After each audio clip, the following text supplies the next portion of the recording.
dans la perspective d'une meilleure prise en compte des aspirations profondes de nos peuples et en vue d'assurer le respect de leur souveraineté, nos trois pays ont créé la Confédération des États du Sahel, AES, à travers la signature du traité portant création de la Confédération des États du Sahel, ici même, à Niamey, dans cette salle, le 6 juillet 2024.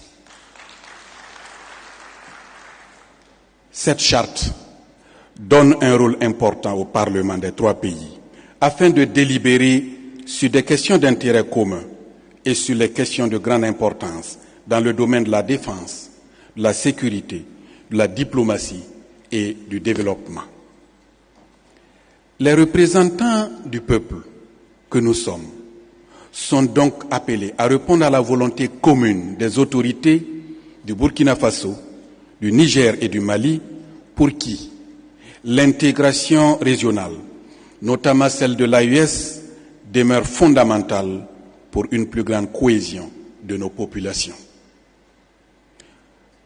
Notre participation active est essentielle à la qualité des travaux des institutions parlementaires afin de construire un cadre législatif clair, cohérent et innovant, capable de répondre aux défis de notre temps et aux aspirations des peuples de l'AES, et aussi d'accompagner les exécutifs pour une véritable refondation de nos États.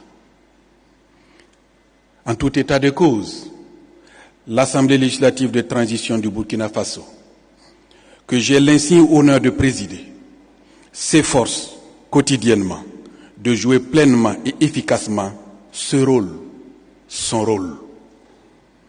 À cet effet, permettez-moi de citer deux exemples.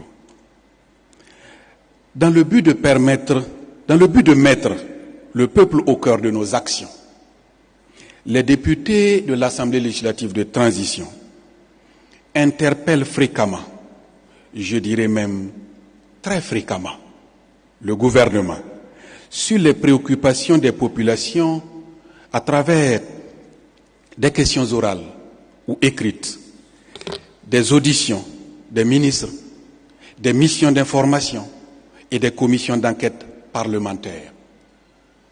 Pour l'année 2024, l'Assemblée législative de transition du Burkina Faso a questionné le gouvernement 15 fois, a réalisé 10 missions d'information et 3 commissions d'enquête parlementaire. Dans cette même lancée, des concertations avec les populations ont été organisées dans toutes les provinces et toutes les régions du Burkina Faso.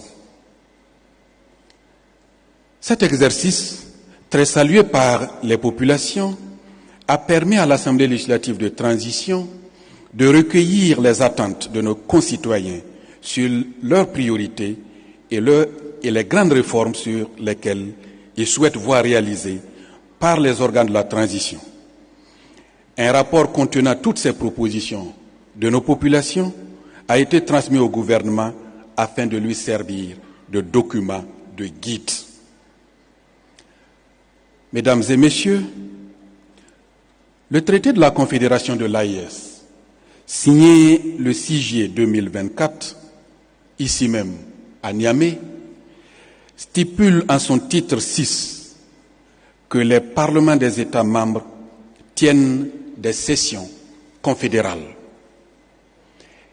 Il s'agit de mettre en commun nos idées, de débattre des propositions et de confronter nos points de vue pour faire émerger des solutions équilibrées et pragmatiques.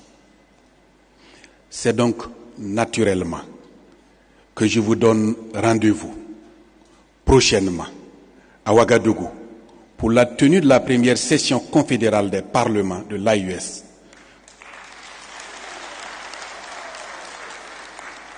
Comme il en a ainsi été décidé par nos 3 chefs d'État, ici même, à Niamey, dans cette salle, le 6 juillet 2024.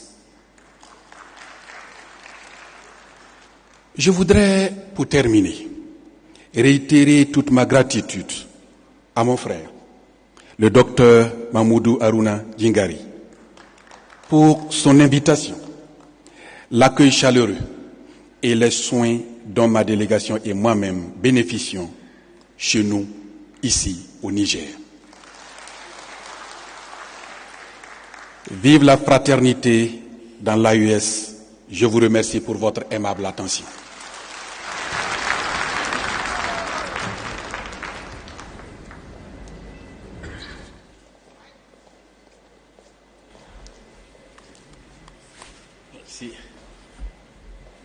And now we'll invite the speaker from Ghana for his allocution.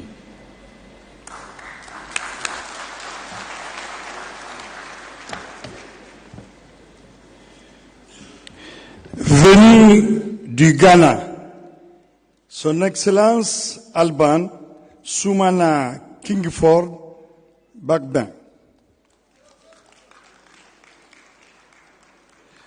Je rappelle, mesdames et messieurs, que cette cérémonie est suivie en direct sur les antennes de la radio-télévision du Niger, RTN, suivie en direct sur les réseaux sociaux.